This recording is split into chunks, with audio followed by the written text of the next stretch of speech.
Hey guys, welcome back. In today's tutorial, I'll show you how to get the MEXC Exchange app on your Mac in just a few easy steps.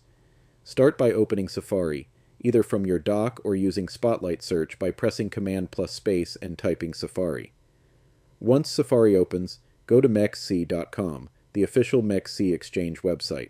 Always check the URL to ensure you're visiting the correct site. Next, click File in the top menu and select Add to Dock. A pop-up will appear.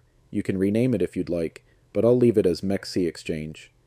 After that, click Add, and the MEXC icon will appear in your dock. When you click it, MEXC opens in its own standalone window, completely separate from Safari. You can close Safari and MEXC will stay open, working just like a native app. And that's it. You've successfully installed MEXC Exchange on your Mac as a standalone web app. If this video helped, make sure to like, subscribe, and enable notifications for more quick tutorials. Thanks for watching.